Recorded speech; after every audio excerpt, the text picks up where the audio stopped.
अरे बजरिया सचुनरी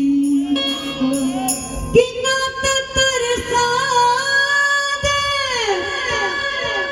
और तोहके दिखा दे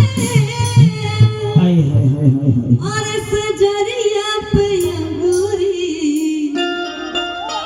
तो लक्ष्मी जी एकदम भाव मान के आगे कहे के बका कि ले ले यही बाला सजरिया पछूना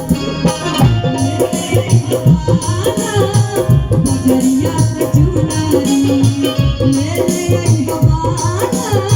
बजरिया सचुना नात तरसा दे तोहके दिखा दे नात तरसा तोहके दिखा दे सजरिया पे अंगूरी ले ले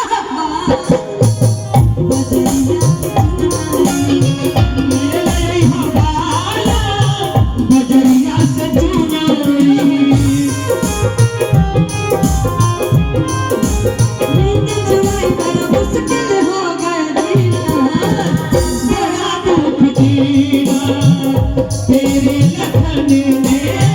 बड़ा दुख दीना ओ राम जी बड़ा दुख दिया तेरे लखन ने बड़ा दुख दीना बजरिया से चुनरी ले ले हवाला बजरिया